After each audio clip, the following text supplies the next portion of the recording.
સુરતમાં bullet train પ્રોજેક્ટની ચોરીનો મોટો કેસ ઉકેલાયો છે. સચિન વિસ્તારમાં ચાલતા બુલેટ ટ્રેન પ્રોજેક્ટની ટ્રેક કામગીરી દરમિયાન વપરાતી લોખંડની પ્લેટ, બોલ્ટ, નટ, લોખંડના સળિયા સહિત ચોરી થયેલા મુદ્દામાલ સાથે પૂર્વ સિક્યોરિટી મેનેજર સહિત 5ની ધરપકડ કરી 2 અનડિટેક્ટ ગુના ડિટેક્ટ કરવામાં સફળતા મળી છે. સચિન વિસ્તારમાં ચાલી રહેલા મહત્વાકાંક્ષી બુલેટ ટ્રેન પ્રોજેક્ટની સુરક્ષા પર ગંભીર પ્રશ્ન ઊભો કરતો ચોરીનો મોટો ગુનો સામે આવ્યો છે. પ્રોજેક્ટ સાઇટ પરથી લાખો રૂપિયાની કિંમતી સામગ્રીની ચોરી કરનાર ટોળકીને પોલીસે ઝડપી લીધો છે, જેમાં પ્રોજેક્ટનો જ પૂર્વ સિક્યોરિટી મેનેજર મુખ્ય આરોપી તરીકે સામેલ છે.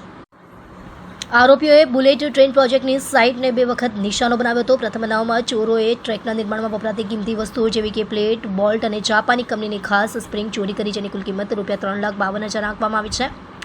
બીજી ઘટનામાં ટોળકીએ નજીકમાં આવેલી બીજી કંપનીની પ્રોજેક્ટ સાઇટ પરથી ₹1,80,000 મૂલ્યના સળિયાની ચોરી કરી હતી. આ રીતે કુલ ₹5,32,000ની સામગ્રી ચોરી થઈ હતી. આ કેસનો સૌથી ચોંકાવનારો પાસો એ છે કે ધરપકડ થયેલા 5 આરોપીઓમાંના મુખ્ય આરોપી અગાઉ આ જ બુલેટ ટ્રેન પ્રોજેક્ટમાં સિક્યોરિટી મેનેજર તરીકે કાર્યરત હતા. પોલીસનું માનવું છે કે પ્રોજેક્ટની સુરક્ષા વ્યવસ્થા સીસીટીવી કેમેરાની મદદથી ગુનો શોધવામાં મહત્વપૂર્ણ ભૂમિકા ભજવી છે.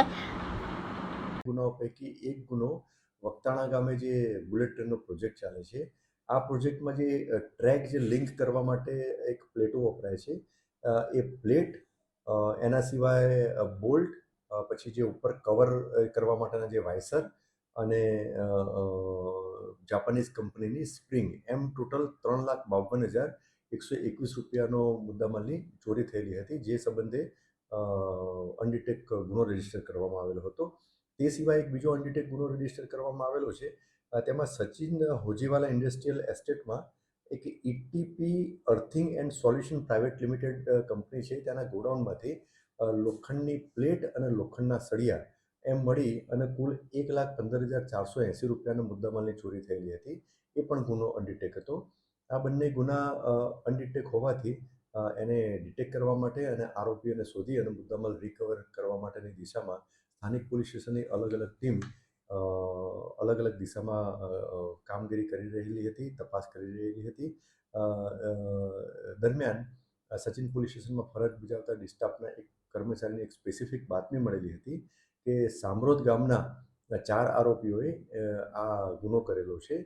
તો જે અનુસંધાને આ બાતમી આધારે બાતમી મળેલી હતી, એ 4 આરોપીઓને પોલીસ સ્ટેશન લાવી અને એમની પ્રાથમિક પૂછપરછ કરવામાં આવેલી, તો એમને ગુનાની કબૂલાત કરેલી હતી. આ 4 આરોપીઓ ના જે નામ આપને જણાવું તો એક આરોપી શાહિદ ઉર્ફે આઠુ સાજિદ પઠાણ, બીજો આરોપી મોહમ્મદ શહેજાદ ઉર્ફે હેન્ડસમ સાજિદ પઠાણ, ત્રીજો આરોપી સાહિલ સાજિદ પઠાણ અને ચોથો આરોપી શહીદ મહેમૂદ શાહ.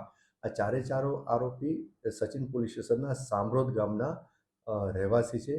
આ 4 આરોપીઓ પૈકી એક આરોપી મોહમ્મદ શહેજાદ ઉર્ફે હેન્ડસમ સાજિદ પઠાણ એ અગાઉ આ જે બુલેટ ટ્રેન પ્રોજેક્ટમાં અગાઉ સિક્યુરિટી ઓફિસર તરીકે ત્યાં